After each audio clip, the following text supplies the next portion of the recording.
nguur gi moo jëm ni doole sa dosi de da liggéeyu fi dara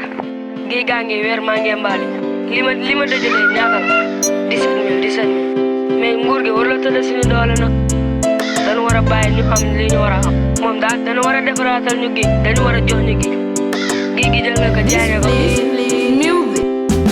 leen juróon yërëm leen daw làqu di sàkku yërmande si njaboot gi jeunesse bi bon njaboot gi tubranke dal na leen des fois ci ndi day këppe boo de njiit wallu leen du àddu kalb leen bëgg a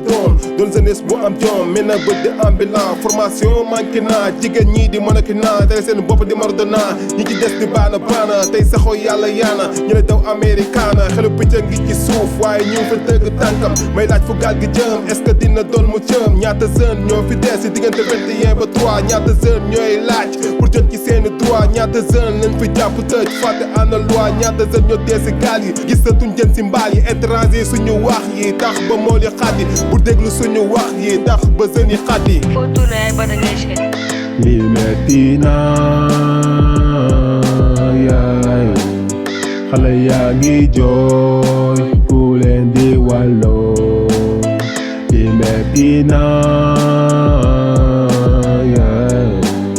xale yaa ngi jooy ku leen di wàlloo yërmande daf fi manqué ci askan bu tóob ranke jeunesse bi ñàkk ñànki mer futu wane panki perte nañ espoir bi bind ko si palankaat yi fi bu daw génn réew mi jaar ci désert beeg si gaal yi ñi ci des toog wéyal xeex dund bu seer bi gaal si loos yi paa yi daw nañ ba damm xale yi dee si géej gi buñ xoolee mer yi si topp muy teg yaakaar bu këpp jeunesse yi bëgg a tekki waral ñu soobu géej gi bu aju di xool géej mel ni ku gisul ñi si faatu kumba de ay de faatu picc ma demoon géej amoon naf daawaat yi géej ñi yeggoon dañ leen a wàññi ñi ci dee kenn mun leen wàññi askan bi dundee njaakare nakar woy di ñu taakale woy ku ñuy taakale jaf-jaf yi askan bi dundee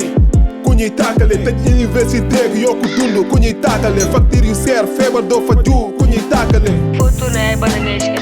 li metti na yaay xale yaa ngi jooy ku leen di wàlloo li metti na yaay xale yaa ngi jooy ku leen di wàlloo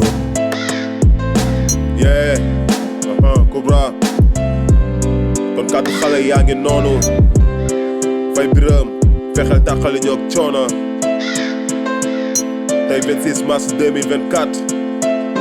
dëkk baa ngi noonu